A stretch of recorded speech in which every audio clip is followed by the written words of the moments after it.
Hey, again, well, let's delve deeper into lesson number 28. Leaving chapter 16 lets us begin to consider the first 8 verses of chapter 17. Now, in John's vision, there is symmetry between good and evil. We have God the Father and the dragon. We have the Lamb and the beast. We have the Holy Spirit and the false prophet. Now, when we get to the symmetry concerning Babylon, John is very fluid in his balancing. Back in chapter 12, we were introduced to the heavenly woman, of whom we said is a representation of the true people of God.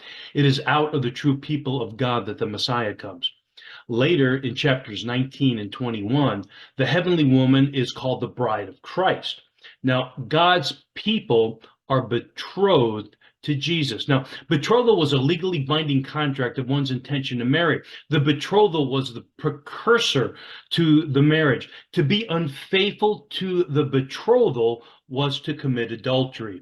Now, here John opposes the heavenly woman with Babylon that we're just reading about in chapter 17. Now, this Babylon is anything but pure and chaste. In chapter 21, now we're going to read of New Jerusalem.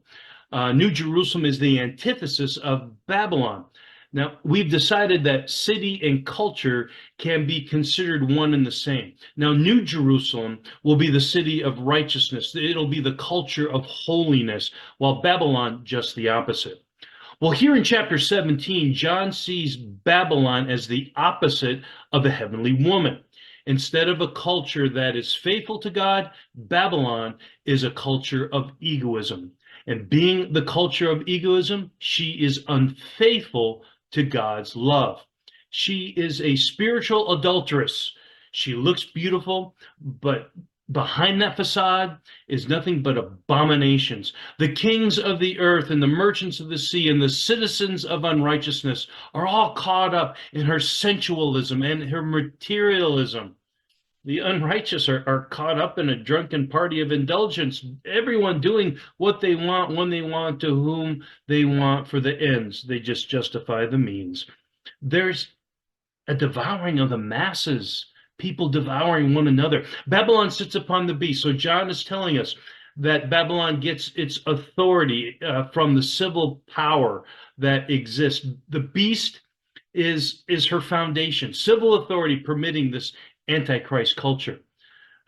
You know what? This is a call to Christian activism today.